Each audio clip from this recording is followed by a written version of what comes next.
Elana Freeland has been on the trail of flushing out those who abuse the public and public funding for decades. Her forte is in clarifying and tying together multiple levels of issues and perpetrators, and then contextualizing how they all work together, not just for greed and power, but for more esoteric objectives. She's the author of Chemtrails, HAARP, and the Full Spectrum Dominance of Planet Earth, and Under an Ionized Sky, From Chemtrails to Space Fence Lockdown. And we do have those books for sale out in the lobby.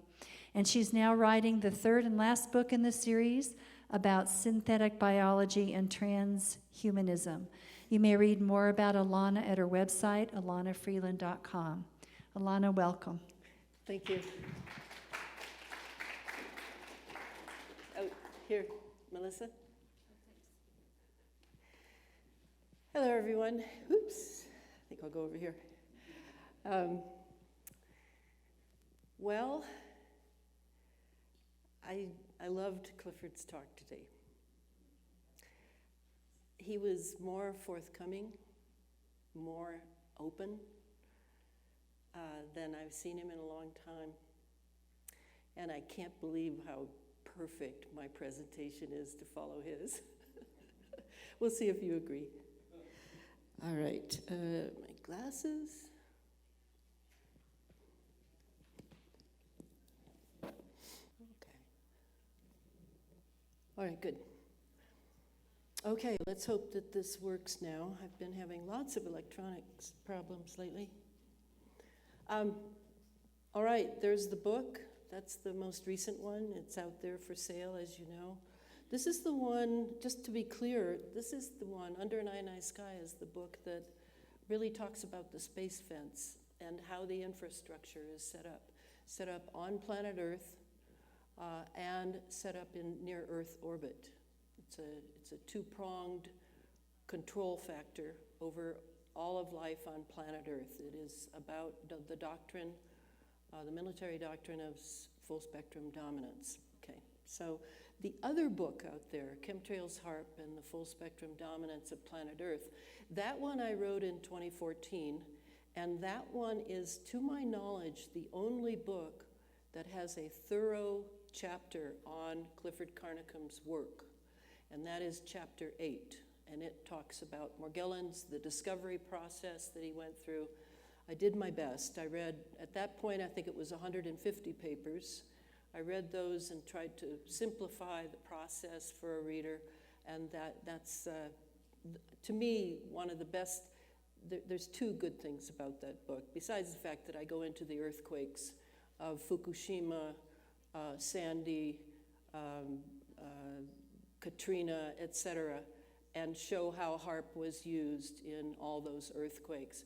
But the second chapter is a breakdown of Bernard Eastland's HAARP patent, the High Frequency Active Auroral Research Project. I'm going to go a little bit into some of the history. I never know what crowd I have. You may be familiar with some things and you don't know about others, so I'm just going to run through it as quickly as I might. Now and then I'll be reading things from my notes, but mostly I'll just be talking. All right, first I would like to dedicate this talk to some activists who have been targeted for their activism, in my opinion. First, of course, is Michael J. Murphy. Michael Murphy was the director of What in the World Are They Spraying and Why in the World Are They Spraying? And he was almost done with the third film, and he basically disappeared into madness and homelessness and drugs. He is now on the streets, the last time I checked, of, what's the name of that Inglewood, outside LA. That's where he is. And I haven't seen Michael now in 2 years. So it goes in this movement that, I know many of you depend on activists like me and others to give you the real skinny on this technology. And I know you appreciate us. I get emails all the time from people who appreciate me, but I want you to know the perils that follow from this work so that you can possibly think about it regarding your own involvement. And I don't mean to keep you from involvement just because it's kind of scary. It's very satisfying work to stand with the truth. I'm sure you know that. Here is Rosalind Peterson. Rosalind, to the best of my knowledge, died of a cancer, which I don't have any theory about. I assume it was something developing over time. I hope that it was a natural death from cancer. That sounds bizarre. But Rosalind was important to all of us. She was the first vanguard of this movement. And she was an extraordinary person. Let me just read to you. She died on February 4, 2018.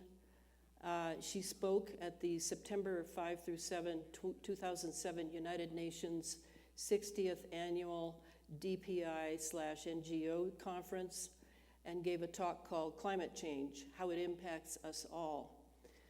She was invaluable because she researched the U.S. Navy's sonar programs and made distinct ties and connections with the massive animal die-offs in the ocean and the Navy's sonar programs. She was a crop inspector for the USDA and was one of two early voices in the 90s about the jet spraying going on.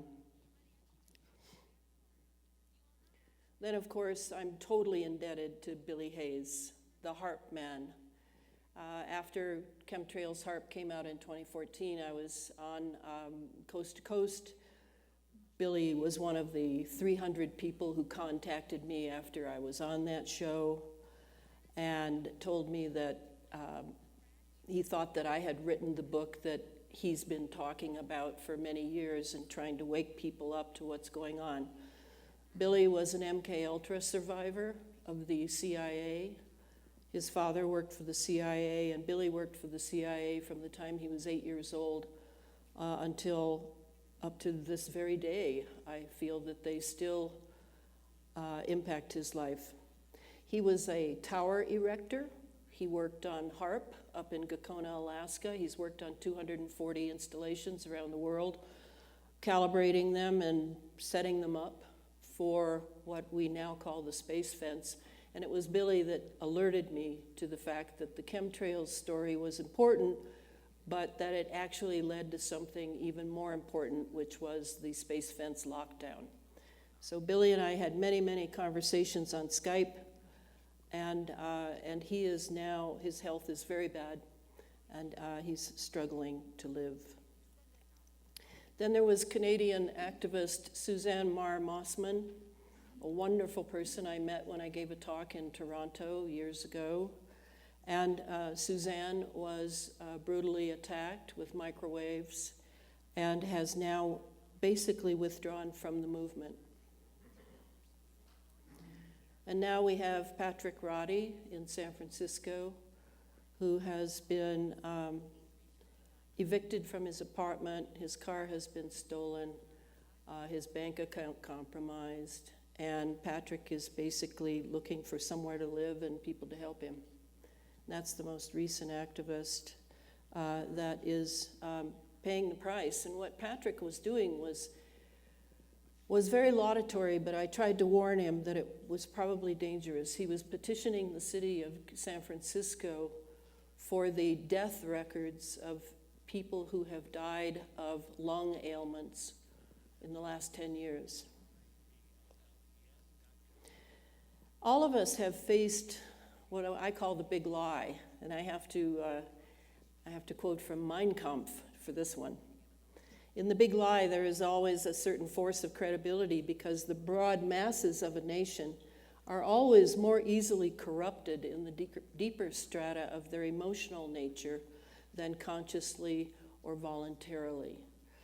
And I don't know about you, but I have noticed tremendous emotion in people these days, as if, you don't bring up the Trump word, that goes without saying, but everything else is emotional, and reactionary mind is going crazy.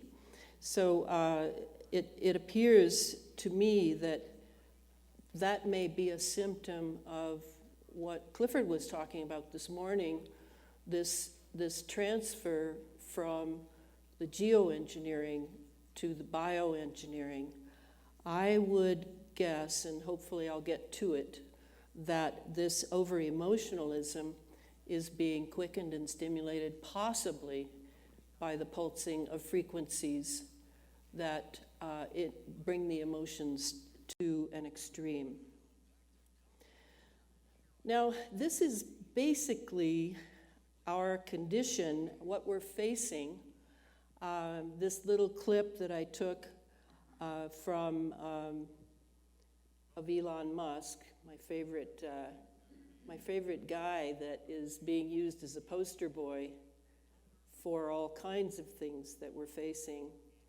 Let's see if I can get my computer to work.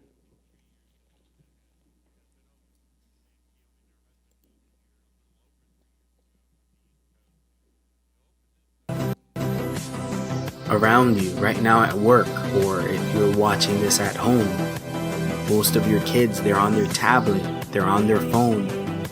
Most of your co-workers are on their phone. You go to a park, most people are on their phones. Yes.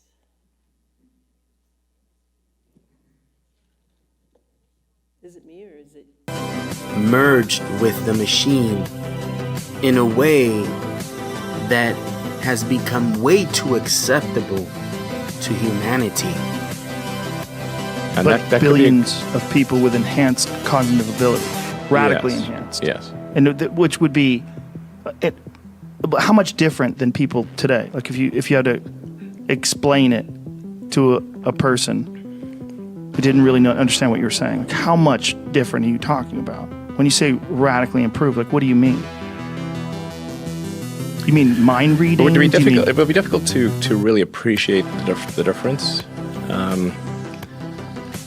It's kind of like how much smarter are you with a phone or computer than without? You're vastly smarter, actually. You can answer any question if you're connected to the internet. You can answer any question pretty much instantly. Any calculation, your phone's memory is essentially perfect. You can remember flawlessly. Your phone can remember videos, pictures, everything perfectly. Your phone is already an extension of you. You're already a cyborg. Most people don't realize they are already a cyborg. That phone is an extension of yourself.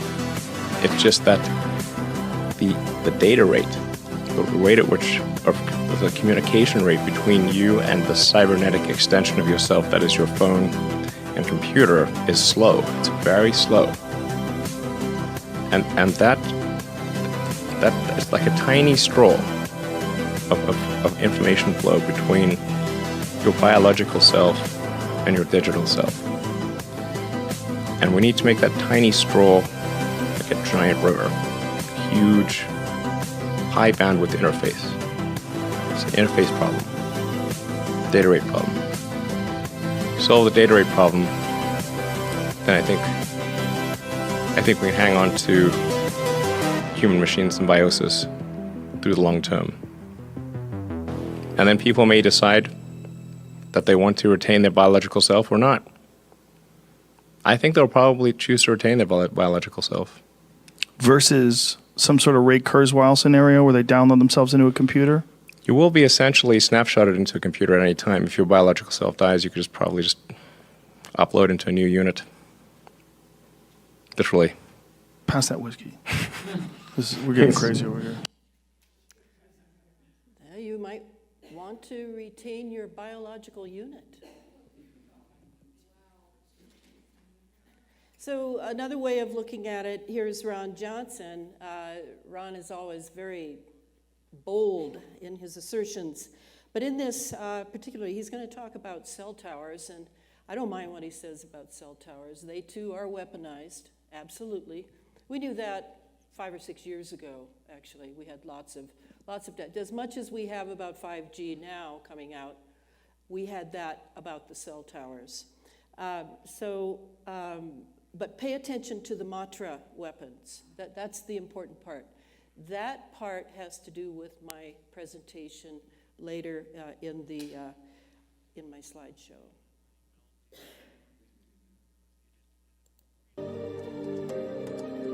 The possibility to exterminate an entire country can occur at the flip of a switch without warning and without the possibility to shelter. Ladies and gentlemen, these cell phone towers are not what they seem. The standard range for communication towers is about 10 to 20 miles. Yet there are hundreds, if not thousands, in every major city. They normally keep the power on low, but these towers can get jacked up and have enough power to nuke a city near you, like a giant microwave oven. These towers, disguised as telecommunications towers, can deliver death at the speed of light. No anti-missile defense system needed. No early detection is possible. The power running through these units is equivalent to hundreds of microwave ovens. They are giant microwave oven towers, and the oven is your city. And in any major city, there are dozens per square mile. They can light you up like a candlestick, and little by little, these things have gone up everywhere. People look at them, oh look, another cell phone tower. If people only understood, these aren't just cell phone towers. These towers are extermination towers. The World Health Organization recently classified cell phone towers and cell phone radiation as a health hazard, and that's putting it mildly. However, with just a slight modification of these towers, that is to say, a flip of a switch, these towers can be transmitting microwaves of a deadly nature. You could call this idea government-sanctioned extermination by cell tower. But officially it's called silent weapons for quiet wars. And in the wrong hands, these ideas could be called cell tower terrorism. And nobody wants to say a word about it because they couldn't possibly live without their cell phone. A foreign power could hijack our communications network tomorrow and nuke the population without them even knowing it or being able to do anything about it. The scenarios here are endless. These towers have looked like virtual guard towers since the beginning, and it only makes sense that they could be able to shoot rays into designated zones. And by what we've stumbled upon so far, it looks like these cell phone towers are just a small piece to another rather complex puzzle. We've discovered numerous U.S. patents regarding various delivery methods for nano-sized weapons triggered by electromagnetic waves. These weapons are called matro weapons, M-A-T-R-O, matro weapons, consisting of nano-micro capsules containing DNA or chemicals for transfection purposes. That's a mouthful. But what that means is they can deliver tiny capsules the size of dust, smaller than dust, that can enter your cells and that can release DNA or chemicals and turn you into a GMO, a genetically modified organism. Transfection is what they do to make GMOs. And instead of turning a tomato into a tomato, they can turn people into something else. They can deliver these nano-micro capsules through aerial dispersal, by driving a car down a street, into any populated area. People will breathe it in, drink it in, rub it in, and then they can be activated via frequency transmission. These micro bubbles can contain DNA or chemicals. And what would be the purpose of that? They could fake an outbreak in a designated area by activating a cell phone array. They could do it for a specific neighborhood or for an entire city, and nobody would be the wiser. And nobody would be looking for transgenic microbubbles as the source of the infection. All of this technology is well documented. It absolutely exists, and the question you should be asking yourself here is, do you want a nuclear weapon disaster parked in your neighborhood? You can call it a cell phone tower if you want to, but it's a nuclear bomb just waiting to go off. It just needs the right hacker or the right rogue state or the wrong politician to push the button. Do you trust a politician? Given what we know about our government, they probably already have this plan set up to nuke us all in case things go wild. world. If we don't accept their New World agenda, all they have to do is flip a switch, and there ain't no bulletproof vest for that. Now that's enough of him, but this is the electromagnetic part added to the chemical part and the nanoparticle part. These are the things that I'm now paying very close attention to because it is moving from geoengineering to bioengineering. And I am writing the third and last, I hope, book on this topic because my discovery process just has to slow down after this, I keep saying to myself. The synthetic biology book, how all two of the other books tie into the synthetic biology lockdown of the space fence program. So here with the cell towers, I think you can see that they keep everything in the ionized atmosphere cooking. Everything is cooking all the time, 24/7, as many of the metal nanoparticles that we've breathed in that have fallen from jet trails, contrails of whatever you want to call it, from jets, rockets, and drones. This is all of a piece. It's as Clifford was saying this morning, everything's connected. And so that's what I'm going to do is go through these. Now here, I showed this last year, and I want to show it again. This is what is being formed around our planet. You notice on the cover of Under an Ionized Sky, I have a Saturn-like ring. Well, this is why. Scientists have discovered a human-made barrier around Earth, protecting against the natural particle radiation in space. They believe the bubble was formed by very low-frequency waves, or VLFs. VLFs have been found to interact with the particles in space, affecting how and where they move. VLFs are used for radio communications, including with submarines, because they can penetrate deep into the ocean. The waves can also travel far into the environment around Earth. By understanding more about how VLF transmissions help shape our space environment, we learn more about this complex region surrounding us. The more we know, the more situational awareness we have to protect our satellites from natural radiation in space. So he makes it sound like they just discovered it. It sort of just appeared like the Easter Bunny or something. But really, yes, it is in part from all of our radio frequency, microwave frequencies, all the electromagnetics that we are now dependent upon in our civilization. Yes, that's part of it. Certainly it is. But it also, I believe, has to do with what is being laid in space, in near-Earth orbit, I call it, up there to go with the space fence lockdown down here. The heavy metals are being laid there as well. And many, many trillions and trillions of tiny nano-sized sensors that are picking up data all the way from atmospheric data to various solar events. Everything that the sensors can pick up, they are transmitting back to Earth. And that, too, is part of this program that we are all now subject to, and we certainly never voted on it or anything so democratic as that. We've just inherited it sight unseen. Part of that, what's floating around or what's making a ring around the planet, has to do with dusty plasma. And I will talk about dusty plasma. It's important because they are retro-engineering dusty plasma in what you hear as being smart dust.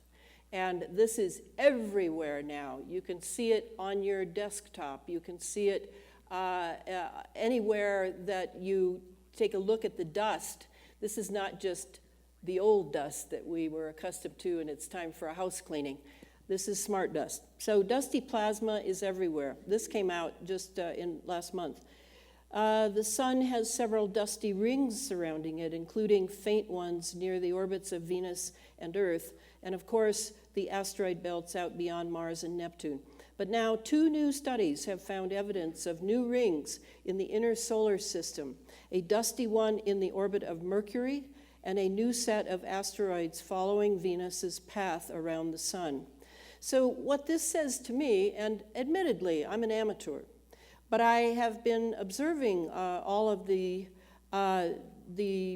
dusty plasma, smart dust, metals, etc., being spewed in these sounding rocket launches that are endless as they go up into, in a parabolic fashion, up to the near-Earth orbit. And I would say, and I'd be happy to be wrong, I would say that they are forming this dusty plasma and making sure that it is above our upper atmosphere as well, beyond the ionosphere, even possibly beyond the magnetosphere. So something's going on a solar system level, and that has to do with me positing that we have all been inducted into a secret space program that Catherine Austin Fitts speaks of often, and she's an investment analyst friend of mine. So the rocket exhaust we see above us, yes, this is dusty plasma.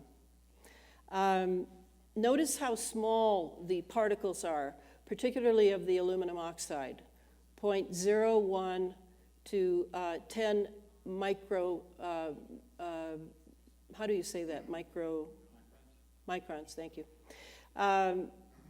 Charged dust may be trapped in the Earth's B field. Yes, it is. Particles may reach high altitudes and contribute to seed population for seeding clouds, basically.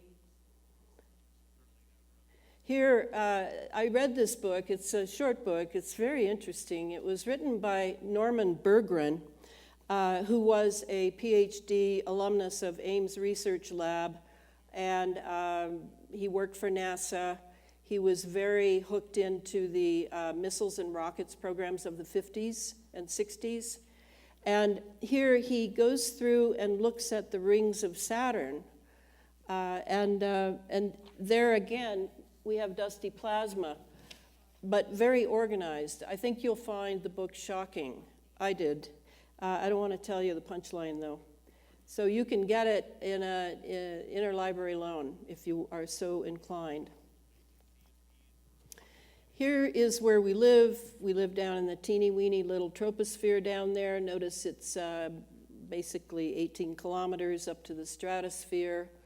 That would be 9, 10, 11, 12 miles, 12 miles. This is the ionosphere at the very top is what HAARP concentrated on up here. And above the ionosphere up here is the magnetosphere, going up 22,000 kilometers. So let's just remember that. It's very hard to remember that, isn't it, as we have our personal lives, our political lives, our everything lives, to remember that we're living on a planet speeding through space. Okay. There's the magnetosphere. I've learned a great deal from Christopher Fontenot, who spoke here last year, about the Birkeland currents. Christopher has made a real study of the Birkeland currents that connect us basically with the sun.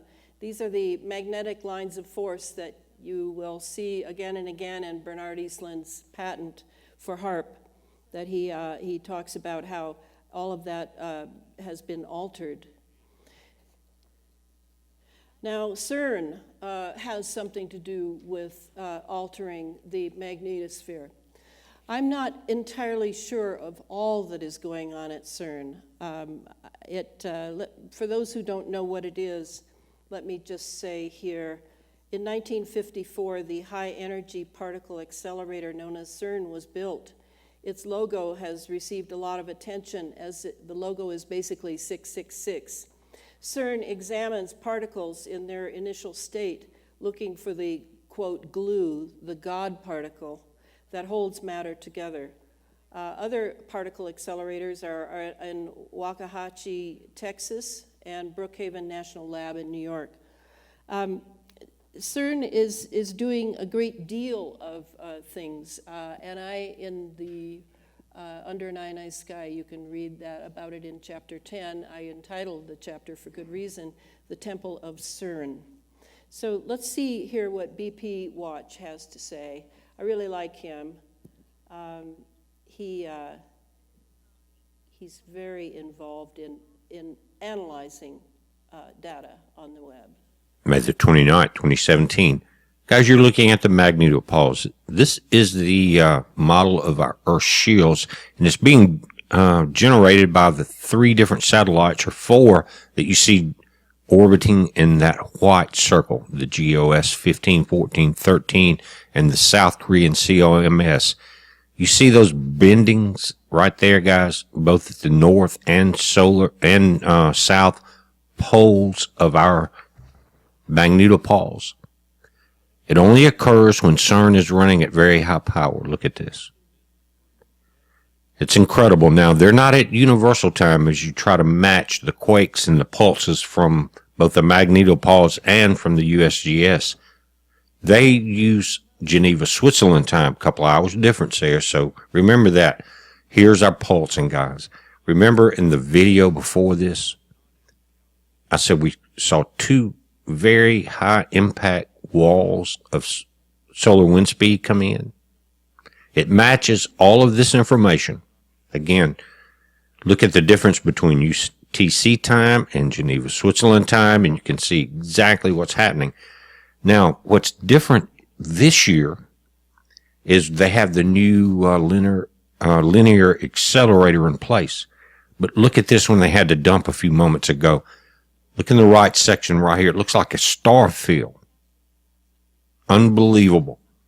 But this is dumping the beams in the B section of the collider. This information here is critical. Pay attention to it.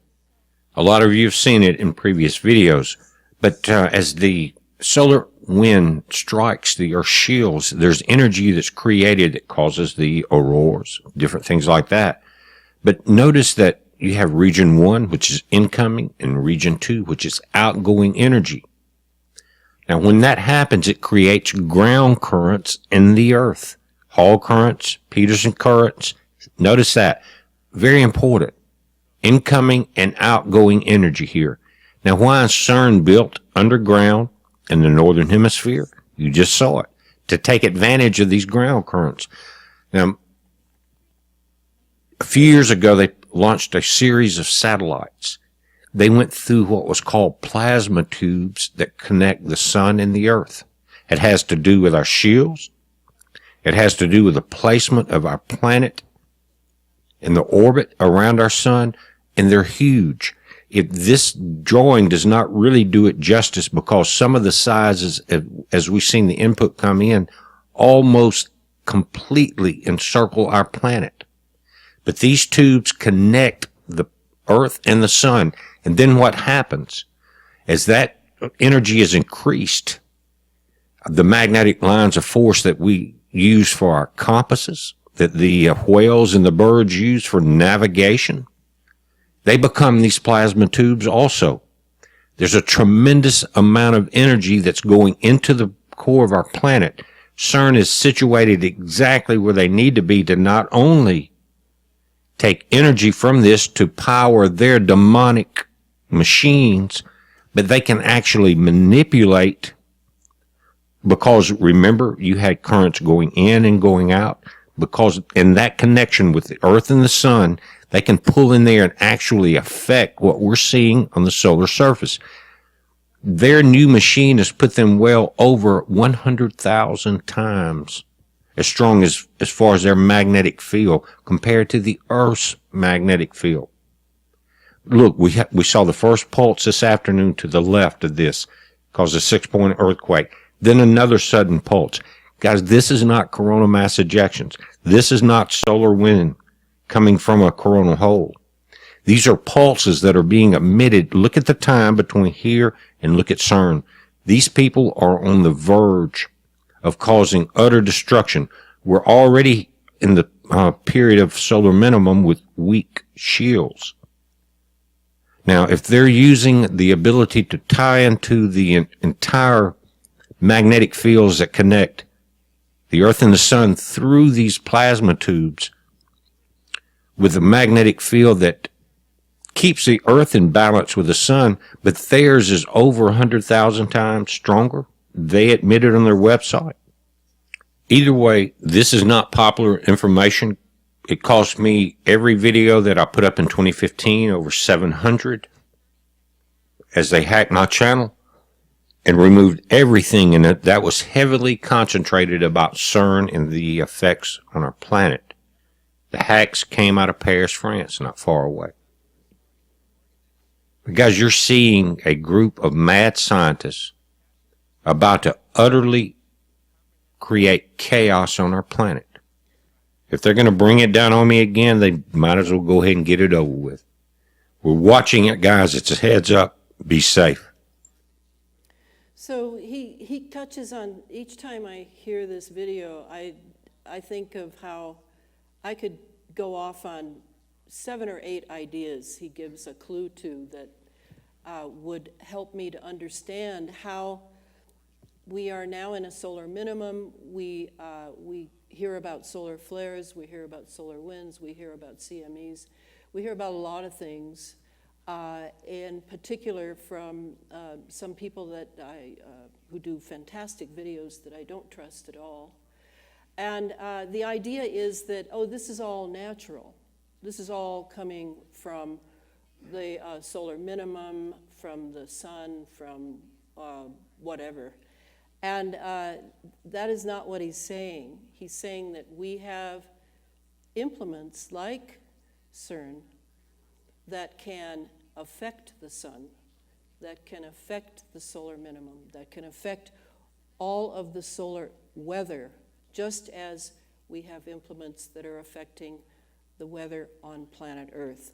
So very important, very important.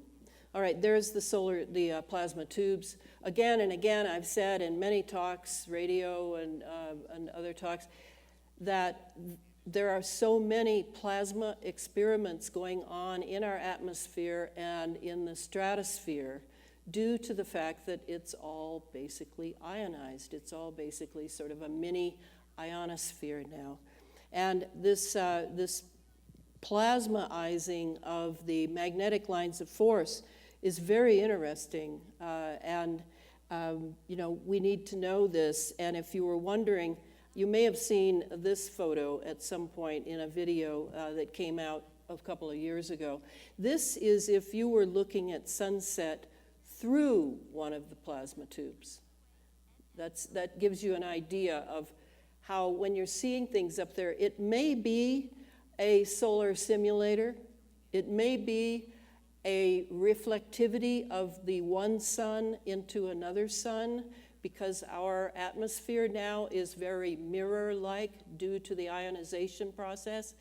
But it could just as well be you happen to catch a look at the sun through one of these plasma tubes. So now we all know this with our eyes closed, right? This is the, oops, what happened to you? Whoa, whoa, whoa, whoa. What happened, Jackson?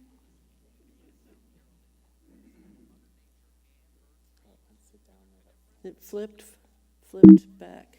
So I'm like, I don't know. I'm like 20 in, I would say. It's not like me doing anything. Maybe we should try switching it. Just disappeared. Maybe we should try the Thumb drive? Could I get my purse? Oh, wait, I have it. Never mind. I've got it right here. Just for such an occasion as this.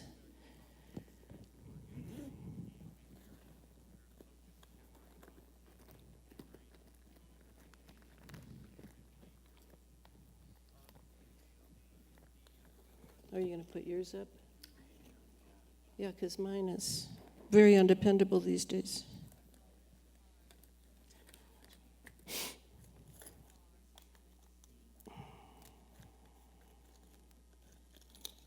Sorry, I have to dig through everything here to get to it.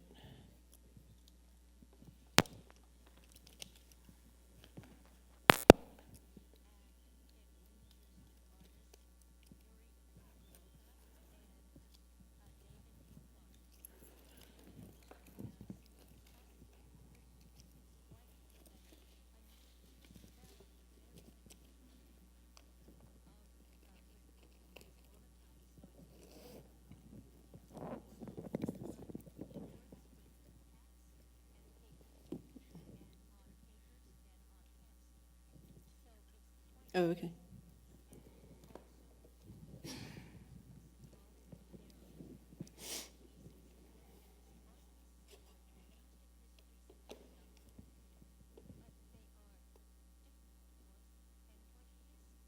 Will I be able to use the mouse with yours or not?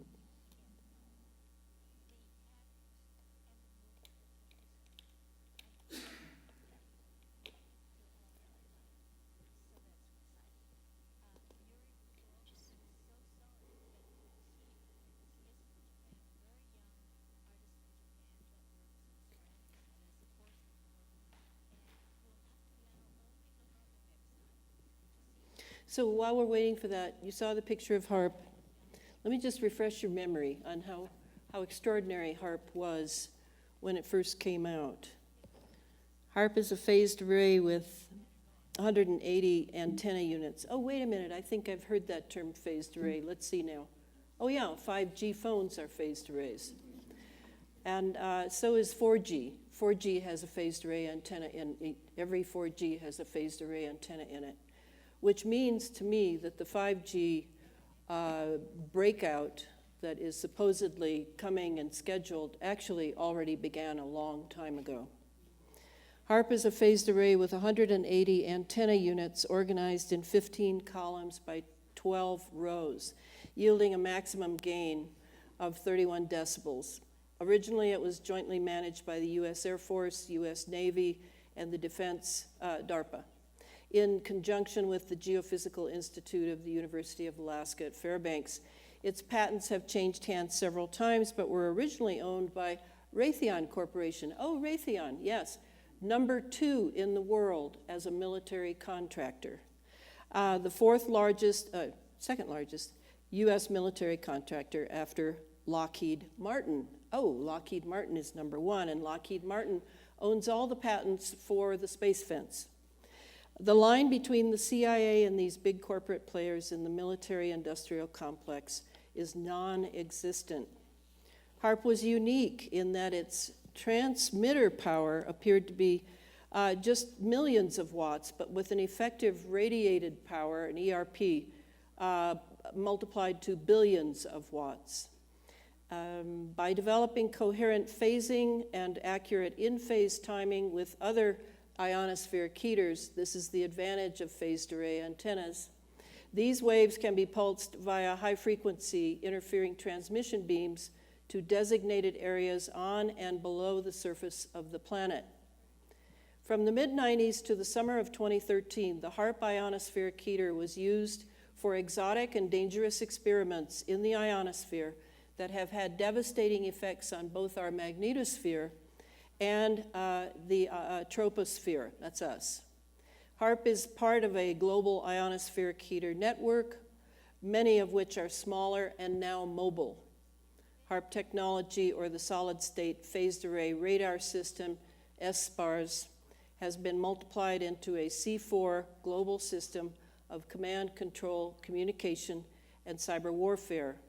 Strategically placed sky heaters now stretch for miles under a sustained cloud deck. HAARP is now up and running again. All right, there it is. Just to remind ourselves, this is where we began with that great acronym from Nick Begich and Gene Manning, Angels Don't Play This HAARP, 1995. That was the first time I had a military helicopter over my house for 5 minutes as they put me on their XY grid, I suppose. The ability of the HAARP/Spacelab/rocket combination to deliver very large amounts of energy comparable to a nuclear bomb anywhere on Earth via laser and particle beams is frightening. That was said by Dr. Rosalie Bertell, a great hero, along with Rachel Carson and everyone else, who wrote the book Planet Earth, The Latest Weapon of War, a critical study into the military and the environment. And she wrote that several years ago. Here we can see what it looked like over Japan just before Fukushima.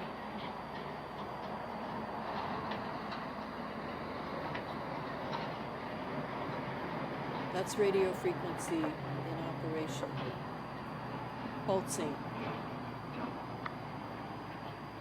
that's HAARP. HAARP was completely used in the Fukushima event. But not just HAARP. Because of the way the weapon works, let's see if I have the, here it is. Because of the way that weapon works with ionospheric heaters, you have to have another beam from another ionospheric heater that will cross over the target area. It's called interferometry. It is the weapon of choice now for producing any major weather events that are destructive in the extreme. For scalar understanding, I recommend reading, because I am no expert in it, I study it myself, reading retired Lieutenant Colonel Tom Bearden's February 1992 essay, Background for Pursuing Scalar Electromagnetics.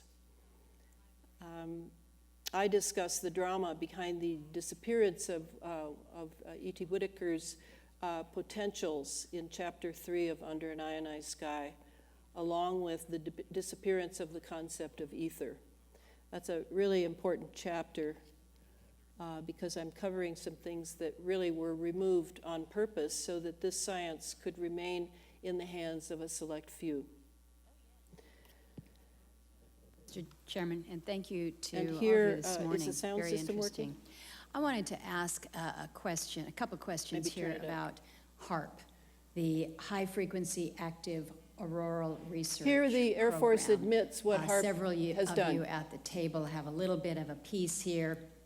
As you know, this is located up in Alaska. It's currently funded by the Air Force Research Lab. It was formerly funded by the Office of Naval Research. One of the prime customers is DARPA, which is currently running experiments at the facilities here. So questions to several of you this morning. I'm told by the president of the University of Alaska that the Air Force has pulled its support for the facility and they're taking steps to demolish it or take it down this summer. He's making the argument that there is other opportunities for us and is trying to find a path where the university might be able to take title to the facility. I'd like to start with you, Dr. Prabhakar. I understand that a lot of folks here on the committee probably don't understand what HAARP does. I think most Alaskans don't really know what HAARP does or why the agency is involved in it. So a very brief explanation and then a more direct question. Would you be disappointed or would you lose something if HAARP were to go away? Senator Murkowski, as I think you know, one of our programs has been using the HAARP facility for the research that it's pursuing. And my understanding is that we did get value out of that interaction.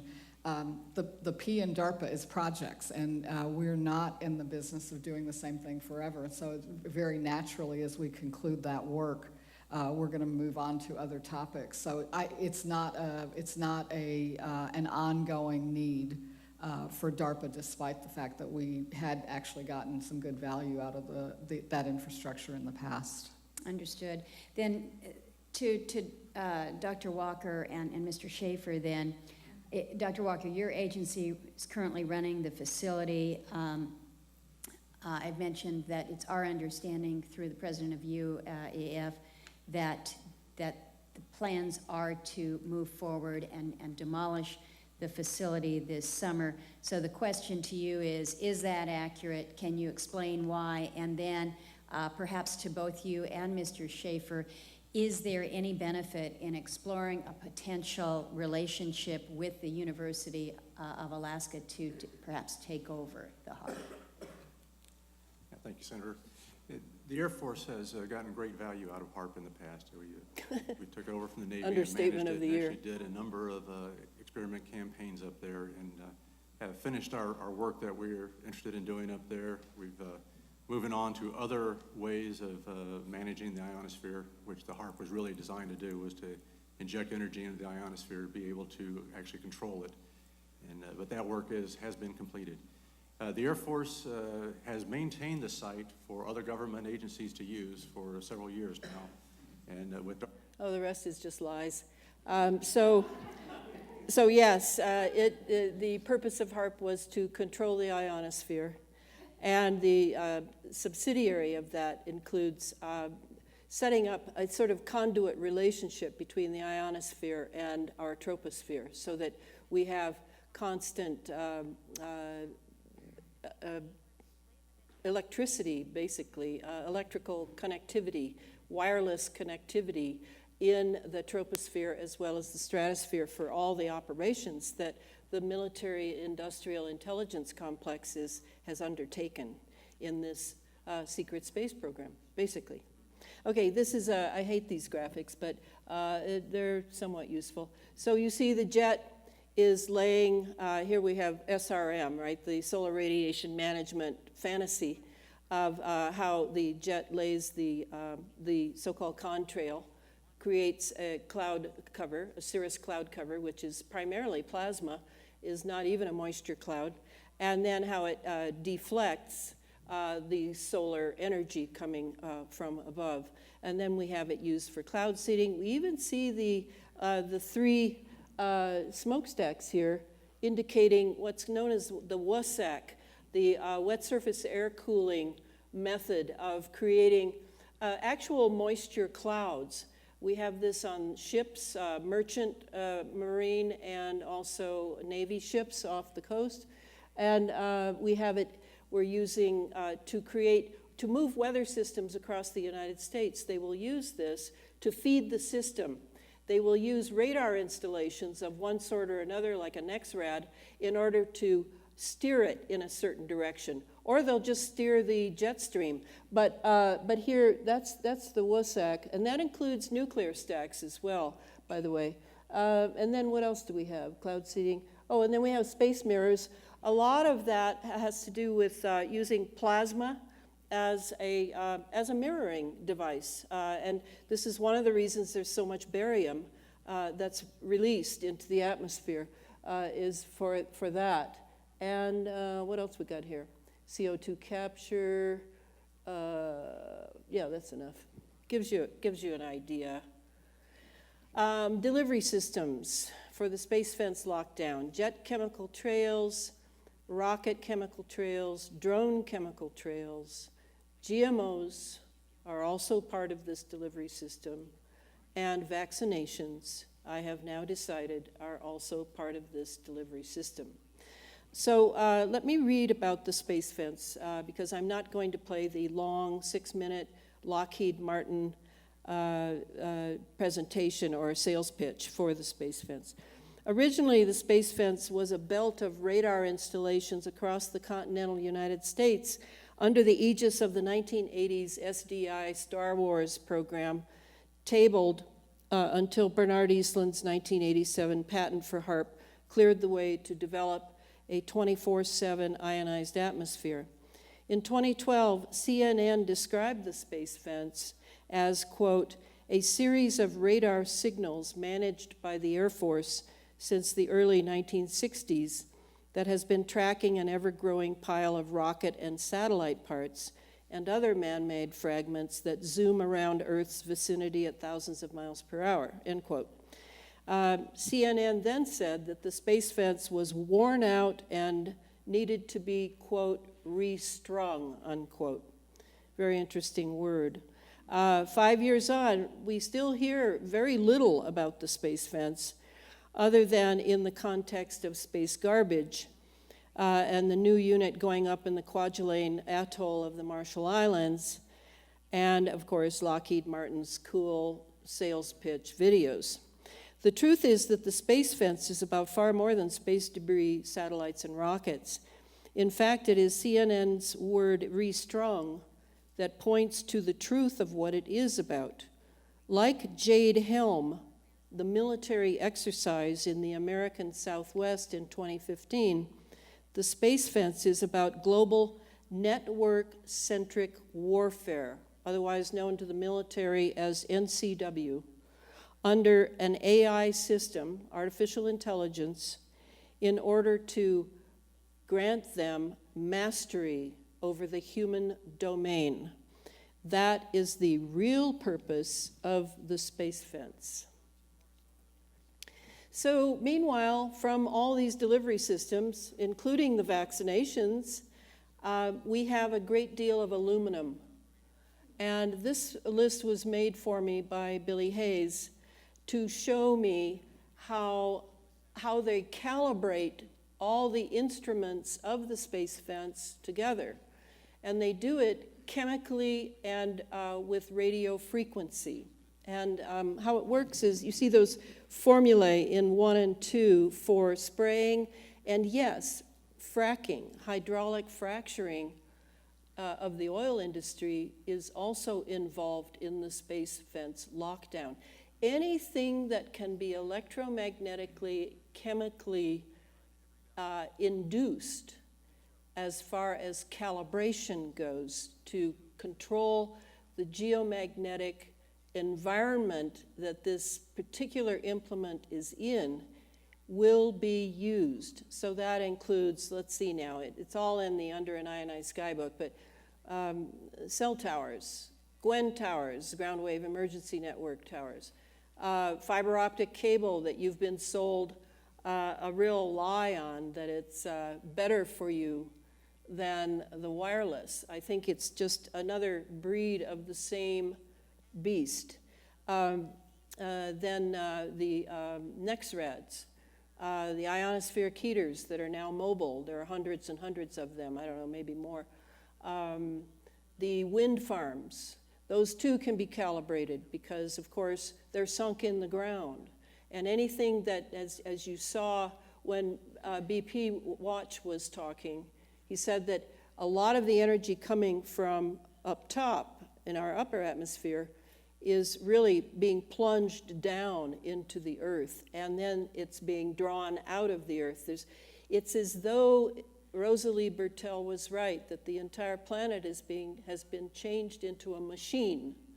Picture a machine that has an input and an output, and that by the calibration through chemistry, particularly aluminum has a lot of perks to it. Primarily it's cheap.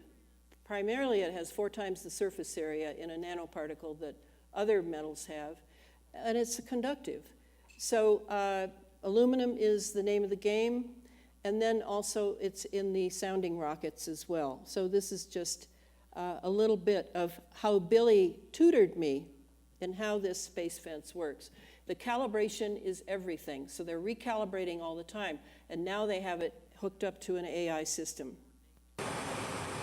So we know this. This is the chemtrails. We know this one. Chemical trails, aerosols, whatever you want to call it. But I want to remind you that the term chemtrails comes from the U.S. Air Force Academy. So I have no problem with it. And then, of course, there's the rockets. And here we have Elon Musk's rocket launch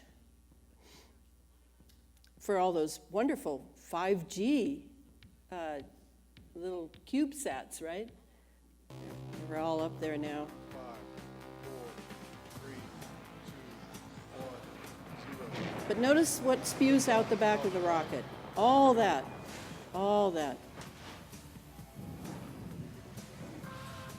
So it's down here as it's launching, and then it's all the way up in the parabolic curve that it takes, all of it falling down here, till it gets to the upper atmosphere. Then some of what it is drawing up there is drawn into the centrifugal force of the Earth as we're spinning. So some of it stays up there, a lot of it still comes down, and a lot of it ends up in that ring around the center of the over the equator. All right, that's how that works. All part of the space fence lockdown. Here we see this on the internet. Oh, it's so pretty. Well, it would be if I didn't know what it was. Those chemicals are quite extraordinary, aren't they? And then this one, this is probably lithium from the color. I've gotten kind of used to looking at lithium.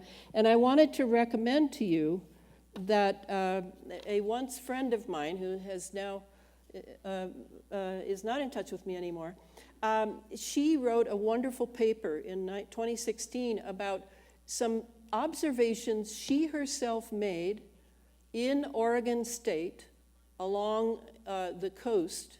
She lives in a small town, one of the many small towns on the coast of Oregon.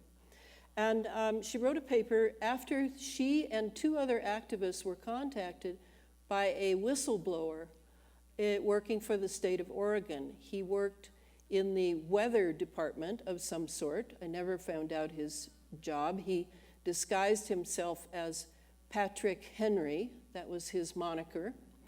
And he told her that experiments were being done along the Oregon coast with lithium as a psychoactive drug, and that they were experimenting with various quantities, and then checking, hacking into hospital records, clinic records, psychiatrist records in order to see what the fallout was.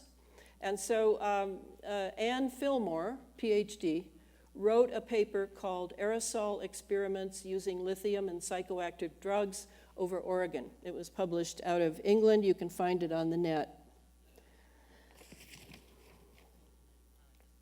So here's that geomagnetic field. This was made by Bruce Cathy, a very gifted harmonics, mathematics amateur in New Zealand. Bruce is now dead, an amazing man. He had the sense, I just want to encourage you that your ability to perceive and to observe is still desperately needed. We cannot wait for the experts to tell us what is and what isn't. I'm sure you realize that, which may be part of maybe some hopelessness that you feel, that how are we to find out? Well, we still have our perception. I think Clifford is a fantastic example of that, and our own particular training in whatever fields we're in. And we can see, just as Bruce Cathy did, he was a pilot in New Zealand doing a north-south route. He noticed some things, some anomalies that didn't really fit, and he pursued them. And he was able to finally determine exactly how the geomagnetic field is laid out on the Earth by means of an artifact found off the coast of South America by, I believe it was a National Geographic ship. And he followed that story, and then it was quickly covered up, but not before he had followed it enough to understand that it had been some sort of a device planted in the deep ocean floor that had some sort of antenna-like nature. And because of that, he was able to connect it to something else and something else and something else, and he was able to come up with this fantastic map that you can find at www.worldgrid.net. But this is what BP was talking about. This is what is being activated, and you realize, don't you, that you are being affected by the fact that our geomagnetic field, not just our Schumann resonance, that's going all over the board too. It's varying several hertz every now and then, that this affects you and your life and your psychology. The geomagnetic field is very connected to our emotions and our metabolism. So let's just remember that as we consider personal choices we make in our lives in this era. This is one of the plasma experiments going on. I thought this, you may have seen this on the net. Speaking of observation. So right away, people might want to think it's aliens. I think we could probably think of something before we import aliens.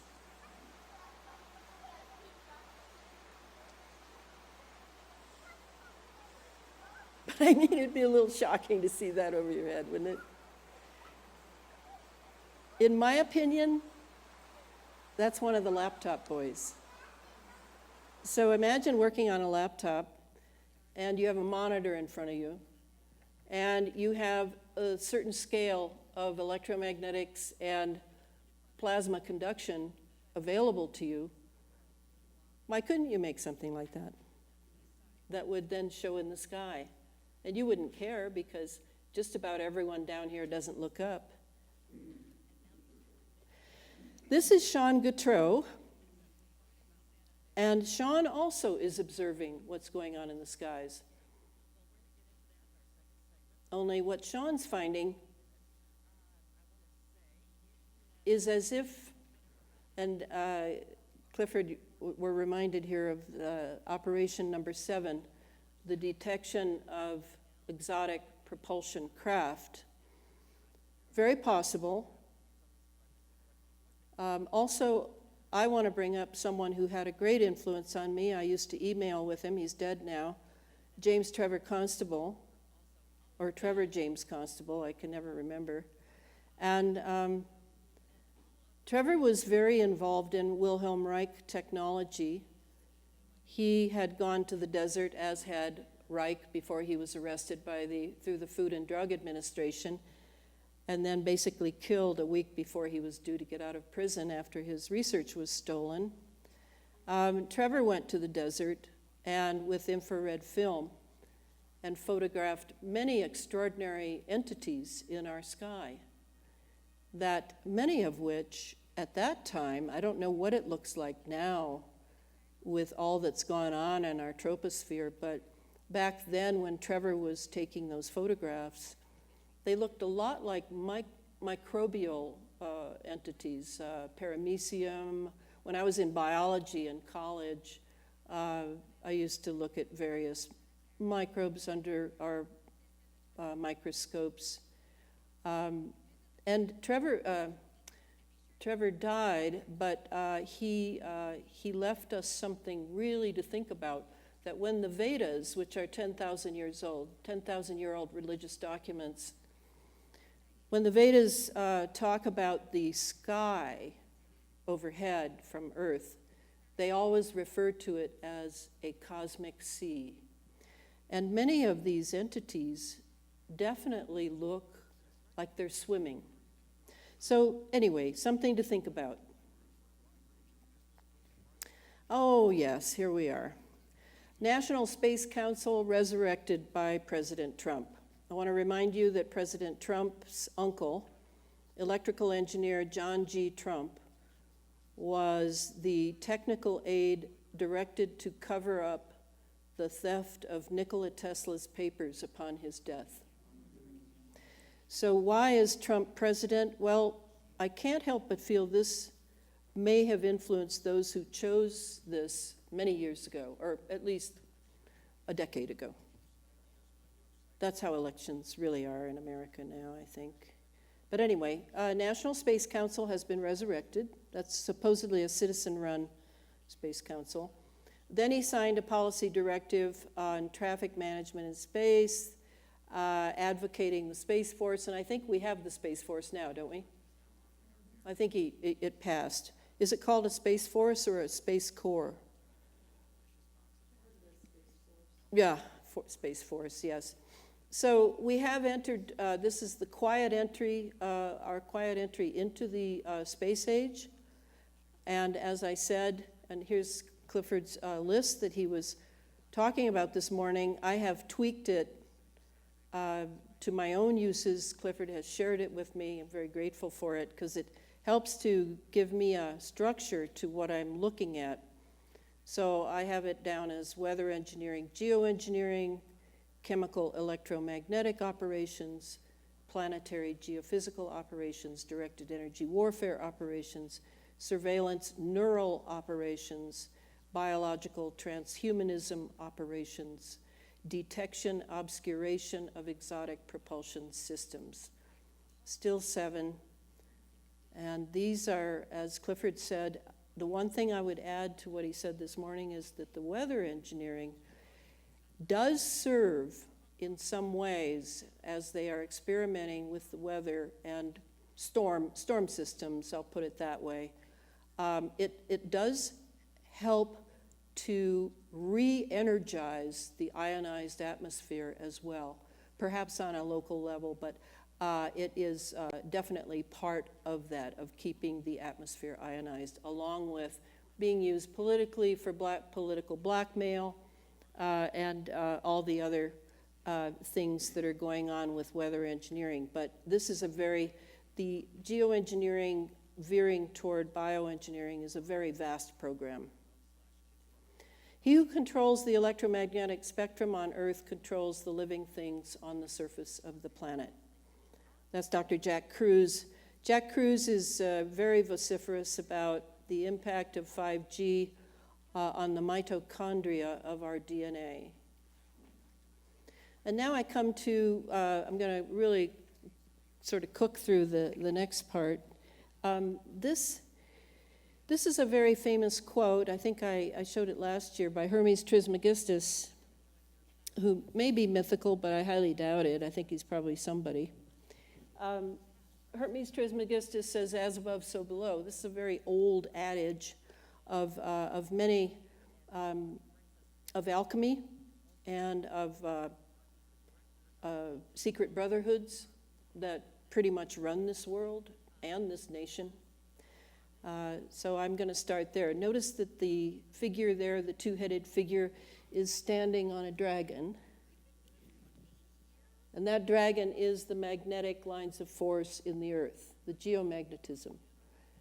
And he is the conqueror. And he holds the key to the sun and the moon. And they're very serious. So the days of the sun and moon running us may be limited, possibly.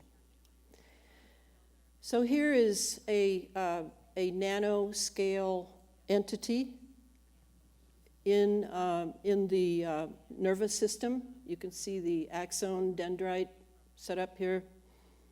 Watch what it does. This is like from a medical standpoint.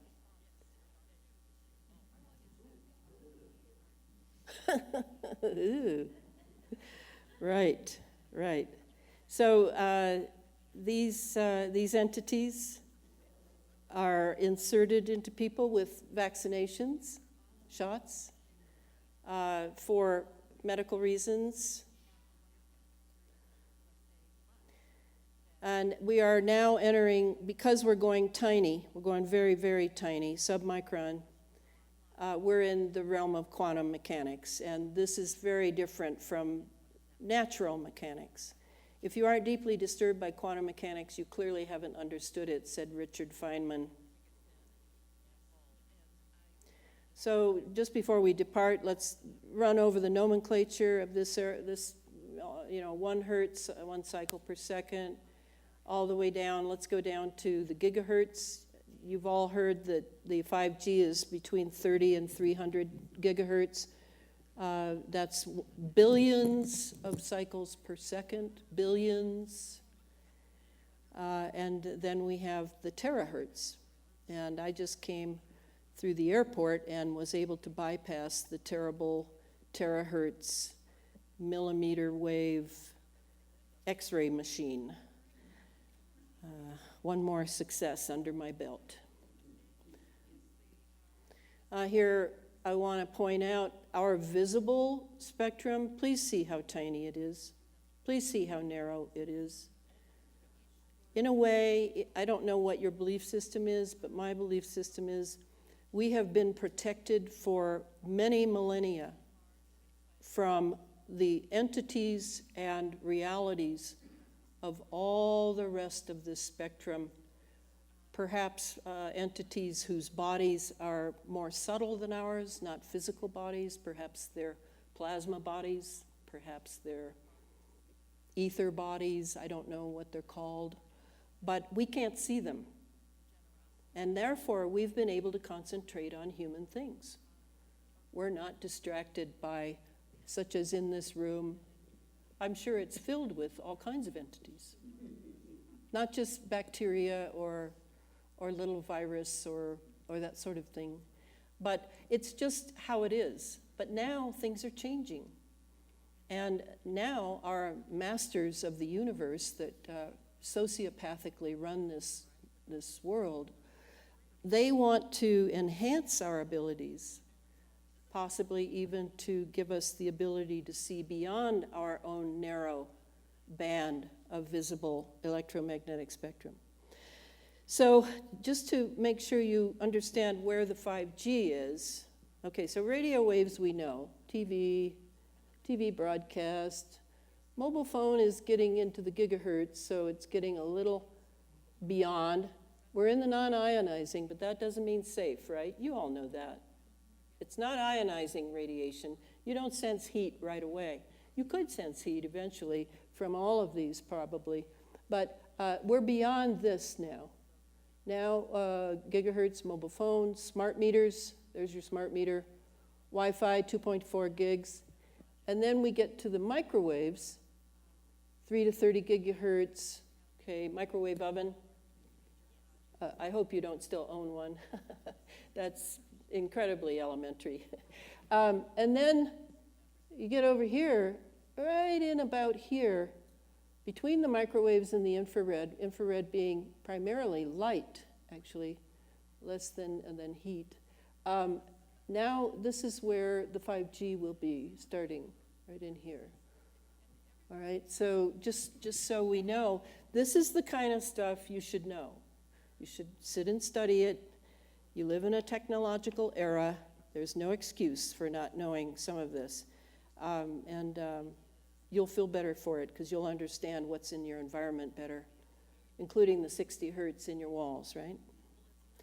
All right, then we have the terahertz wave right up here. And the difference between a gigahertz, that's 100 gigahertz. As I recall, this is 1,000 gigahertz. So, so now we're talking about molecular impact, right? You understand, you have molecules. Yeah, so, so this is, the terahertz is the next phase in a way.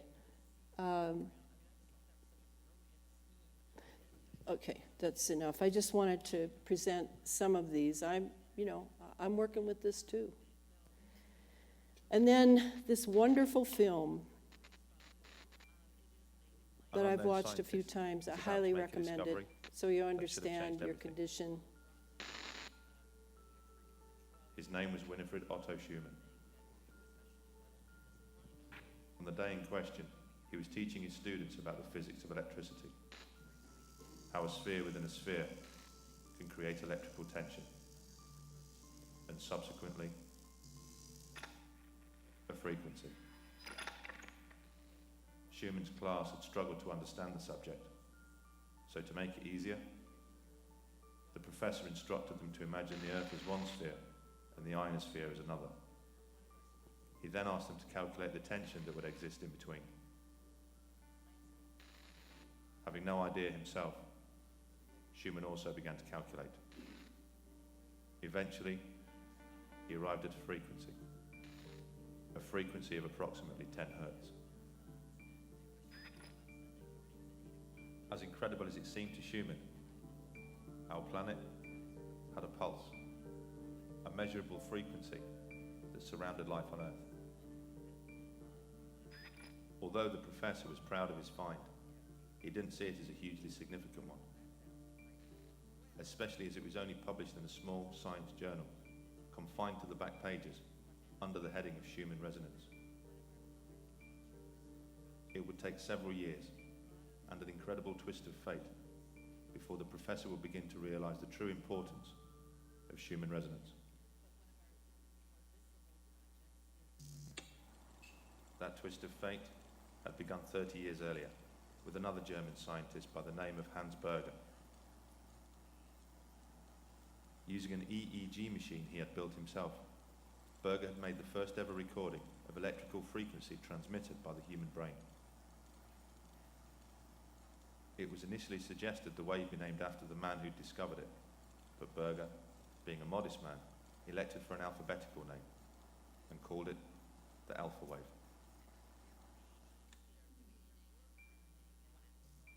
Shortly after Professor Schumann's discovery, one of Hans Berger's colleagues, a man named Dr. Ankermüller, happened to stumble upon a bedraggled copy of a small scientific journal.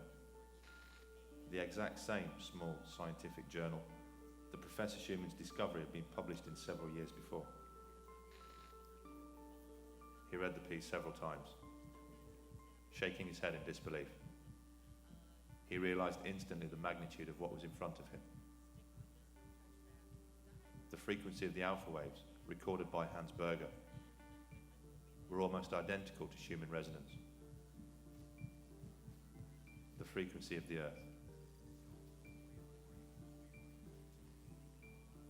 Dr. Ankermuller immediately contacted Schumann to convince him to investigate further. Schumann agreed and worked alongside one of his students to refine his discovery.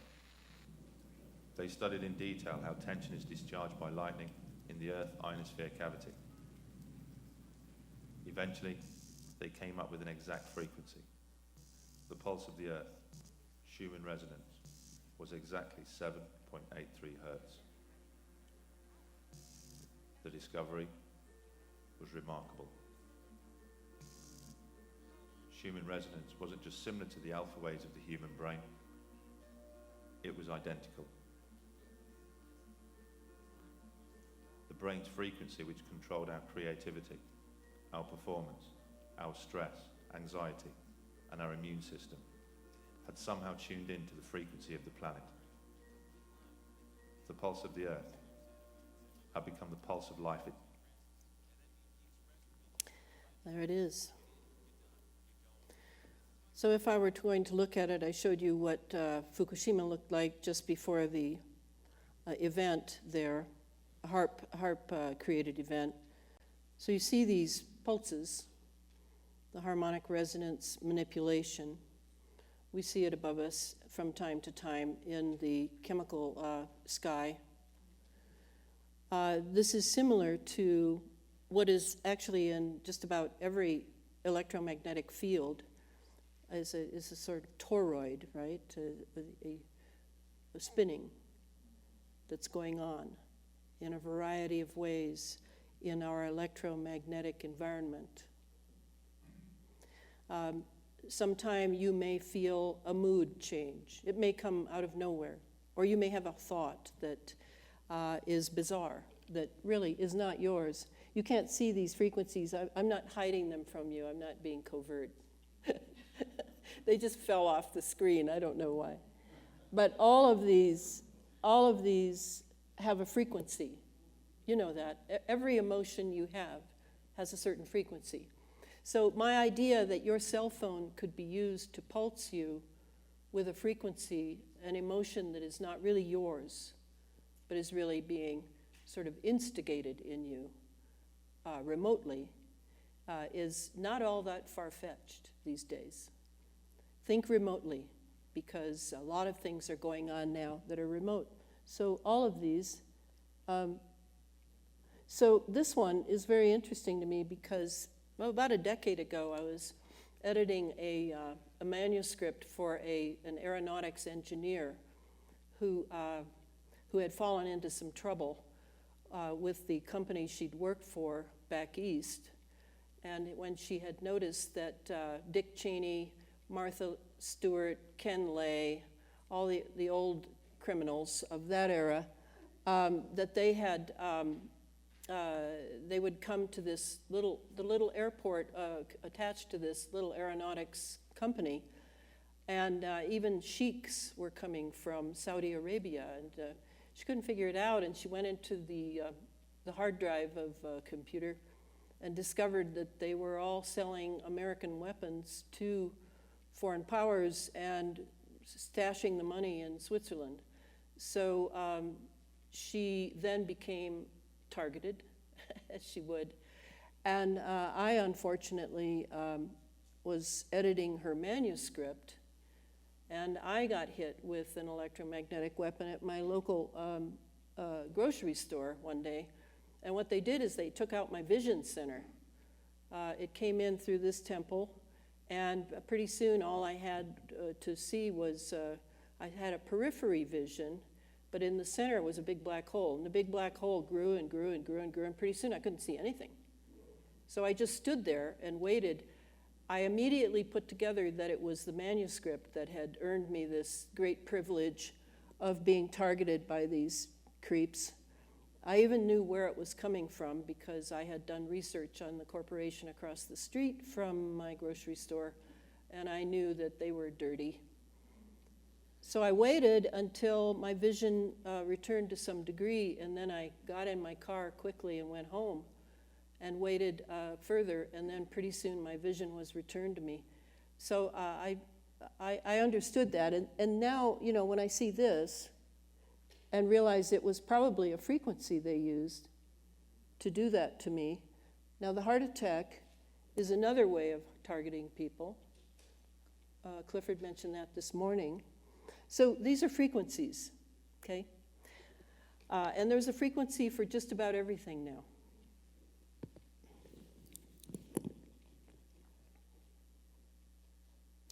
This was a little graphic they used to use, but I don't think they use it anymore.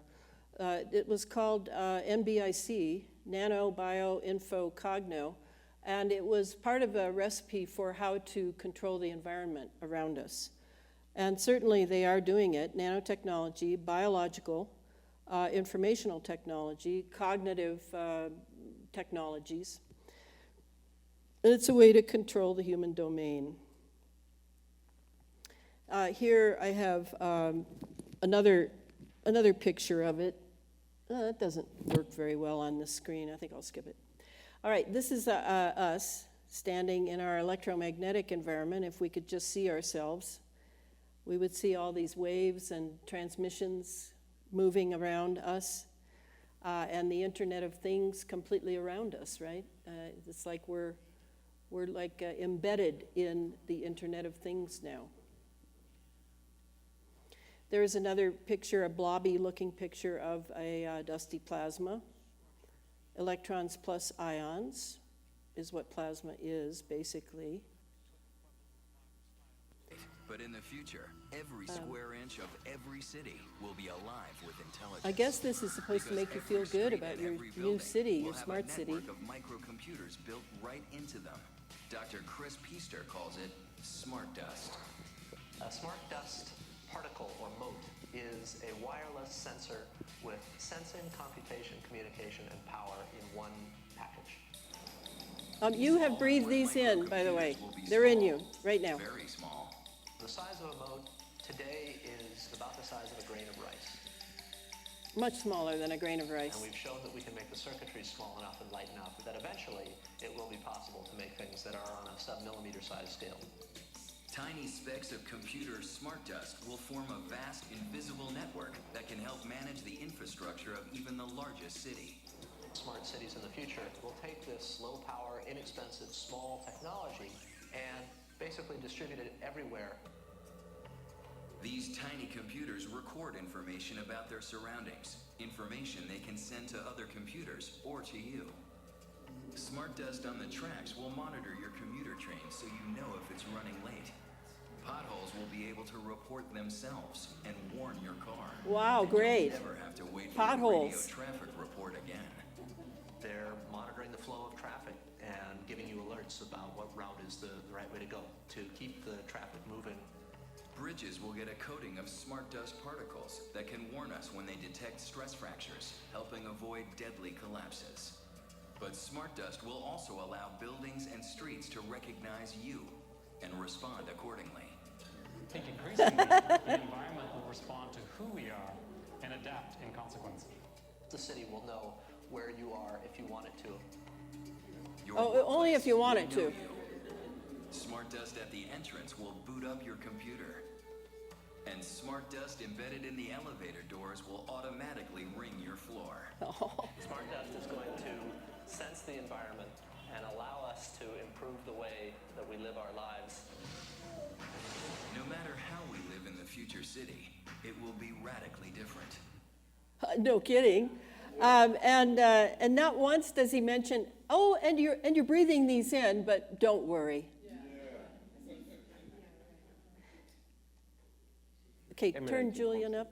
And so if you collect those together, you can effectively triangulate someone's activities and behavior. And I don't think by chopping out many of them or adding kind of chaff, cover, that you can make that much of a difference. And increasingly it's less. And in terms of Internet of Things, there's research prototypes now, which I assume are being used by intelligence agencies, of very small electronic circuits that you can just put in paper or put in paint on the walls that are powered by the GSM stations. And they operate as the GSM radio wave passes through them. It gives them enough power for a very small amount of time to do things. So obviously that tendency is going to continue. It's not like the Internet of Things, it's if you like,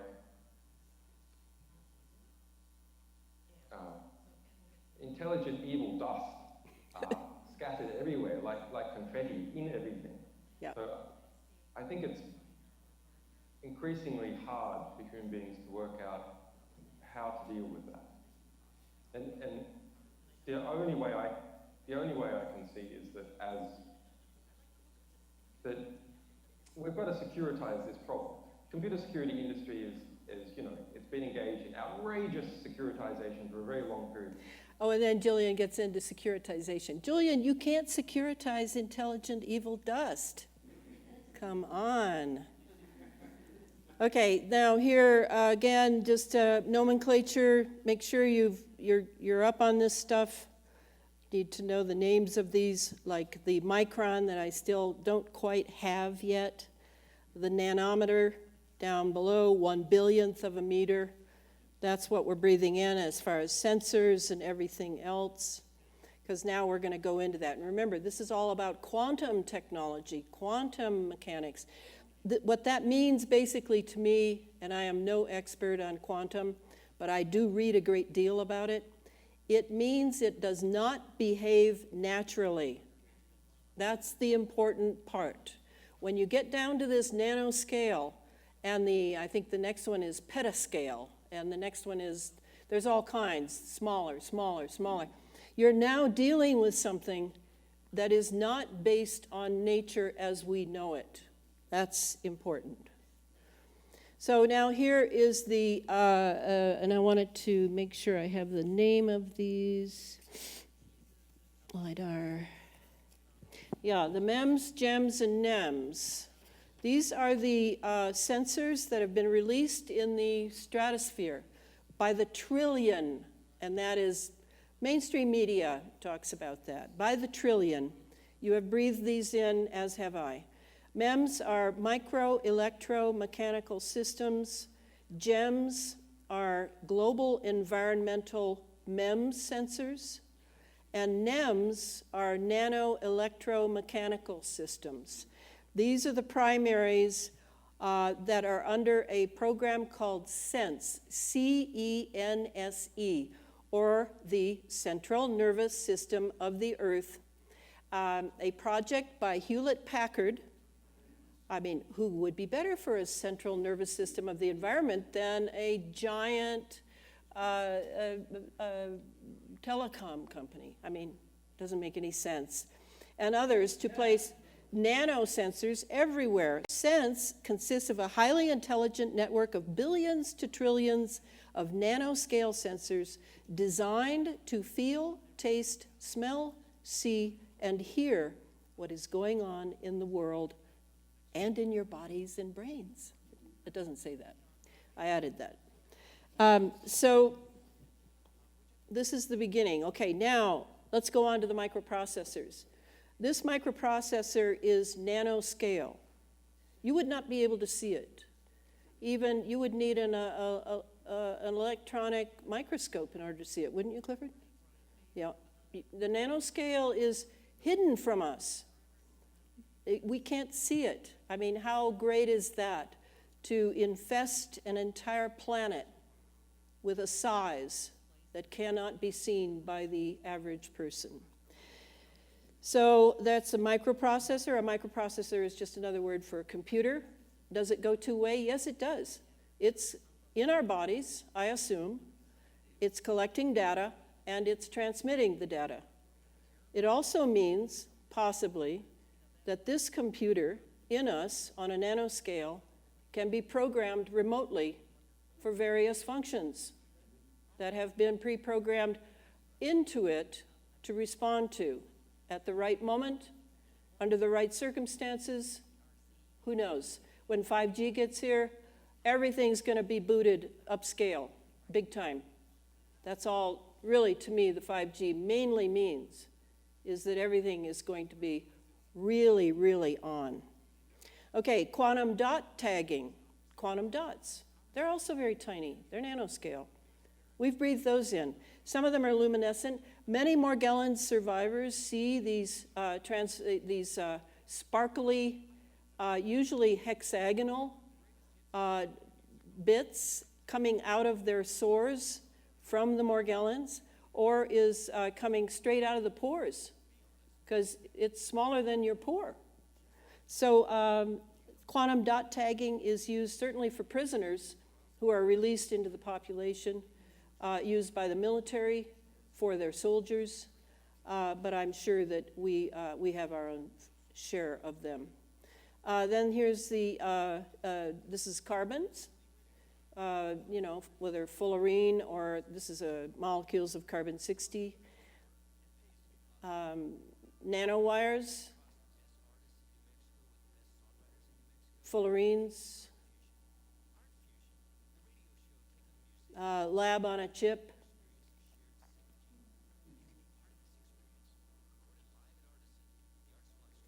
And here's, Clifford showed this morning. I borrowed this from his site. The geoengineering and bioengineering, marriage. From molecular biology to digital bioengineering, what has happened is that genetics has become a branch of information technology. It is pure information. It's digital information. It's precisely the kind of information that can be translated digit for digit, byte for byte, into any other kind of information and translated back again. This is a major revolution. I suppose it's probably the major revolution in the whole history of our understanding of ourselves, by Richard Dawkins, evolutionary biologist. This is the only slide I have on the GMOs. The only time I eat GMOs is when I go to a restaurant, which I try to make rare. And otherwise I eat organic. Whether it works or not, I feel I'm living proof. No doctors since I was 13. I'm 71 now. So here we have all the nations that are trying to prevent GMOs from being grown. Now I'm saying trying to prevent. You know how hard it is to prevent when we're all sharing the same atmosphere, right? And they're traveling on the wind and blowing into people's fields. But anyway, these are the nations. And yet in America, I don't see that, in the United States, no, not on there. Out in the corner, we have Mexico, US, Japan, India, New Zealand, and Australia. Oh, GMOs are fine with them. No problem. Environmental fibers, I'm not going to spend a lot of time on this. Clifford did a great job this morning. Magnification, fibers, there it is. He said, look inside, a lot of activity going on inside. Here's a filament in skin. See how raw that skin looks? Can you feel that for the Morgellon sufferers? There are, I don't know how many there are many. No documentation happening of them other than efforts like Clifford's. This is from Jan Smith, who was, I think you might have referred to her this morning, Clifford, but she's dead now. She was a wonderful, she shared a lot of information early on to me, too. I don't know, how do I know she's dead? I think I talked to, no, I think I saw something written by the guy she used to go on radio shows with, and he said that. That's all. That's not very good, huh? All right, note this. Doesn't that look like, see that golden head? Doesn't that look conductive to you? This is from Harry Rhodes in England. Some of it's cut off. You can see here how in a way, like a like a board. It looks like it's electronic board. It looks under the surface of the skin. You see all those fibers moving this way and that as they, yes, duplicate, self-assemble, but also communicate. They also communicate.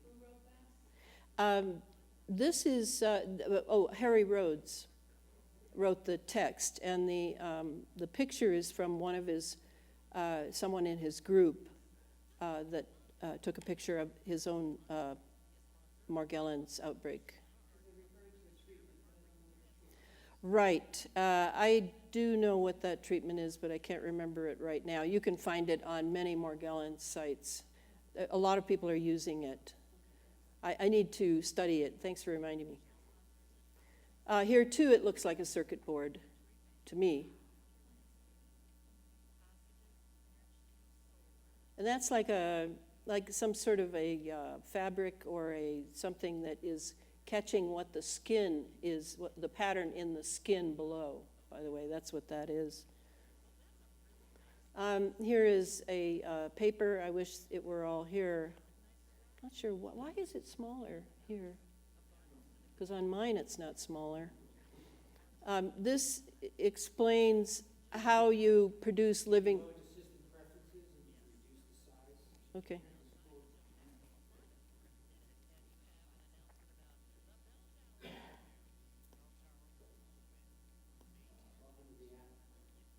Under the apple?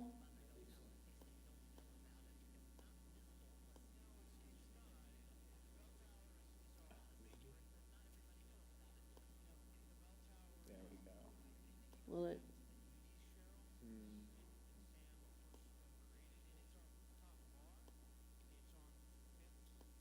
I've got 7 more minutes.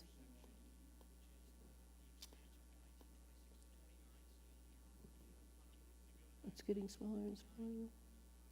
Well, that's good. That's okay.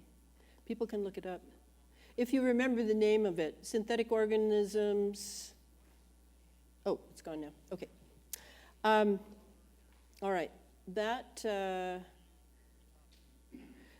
this idea of the BCI, BMI, the brain-computer interface, brain-machine interface, and us. We're the one interfacing. We're the brain. Then there's the machine. This BMI, BCI is hugely, hugely being pursued. This is transhumanism. This is, you can boil it down to that. To get the living system connected to the cybernetic system, and to create a very different being, actually, eventually. But at this point, they're just trying to experiment on as many people as possible. If you know targeted individuals, of which there are hundreds of thousands of people in their homes, in their jobs, on the street, all being targeted with electromagnetic weapons, they are all guinea pigs for that program to see how to do it. Clifford showed this morning, the sputum. Insect-like fibers are coming out of Morgellons sores. Again, what are we talking about here? Are we talking about genetics? Are we talking about programs for making insect-like things? Wings, black egg structure, all sorts of things coming out of these sores. And then this, now, this I don't know what to do with. Now, I'll have all the still shots go very quickly. So this has been enhanced and stabilized. And you'll see the object there in the center. It seems to have 2 small arms and a head. It looks white. And I'll actually analyze all the shape forms and that. It wants to drag the fiber in. On the edge of that fiber, there's actually what looks like a small component of a machine. It turns around, it sort of tilts. It's got left arm, right arm, a head, 2 legs, and it tilts and it rotates that fiber so it has enough strength to drag it in. This is on the human skin. There it is. It's just now dragging it in. And it's 30. And which could mean programming as well, appearance programming. So it's 30 magnification. It isn't a simple film to do, obviously. Now, he's found one other one I can see there. It actually looks more brown. That's the one I've analysed on zoom shots as being a object that's. So I saw this in brown area. More magnification and clarity. And it's similar to the first. And the object. head of this no, entity. This is the first object again. He's actually zoomed in on. And it's just rotating it, and he's just been able to use like his feet as a leverage in his two arms. I don't know what to call Same it, a as human gargoyle? would do. And he now will soon pull that fibre into that skin tunnel. There's the other one there, in that opening there. So I've actually zoomed in on that one, and he'll try to. So you see, focus. You see how this is quantum mechanics. We're at a level that is mind altering, possibly. And no, I don't think this is CGI'd. I think this is legitimate. So here, another one that I am not going to be able to get the name of for you, but this is yet another patent for the same brain-machine interface between us and the machine. And then here, the Ebner effect is referred to, that electromagnetics can alter a species in one generation.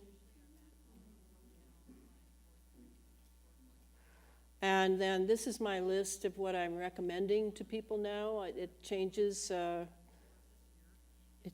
time to time, and that's it. I finished on time. I finished 2 minutes.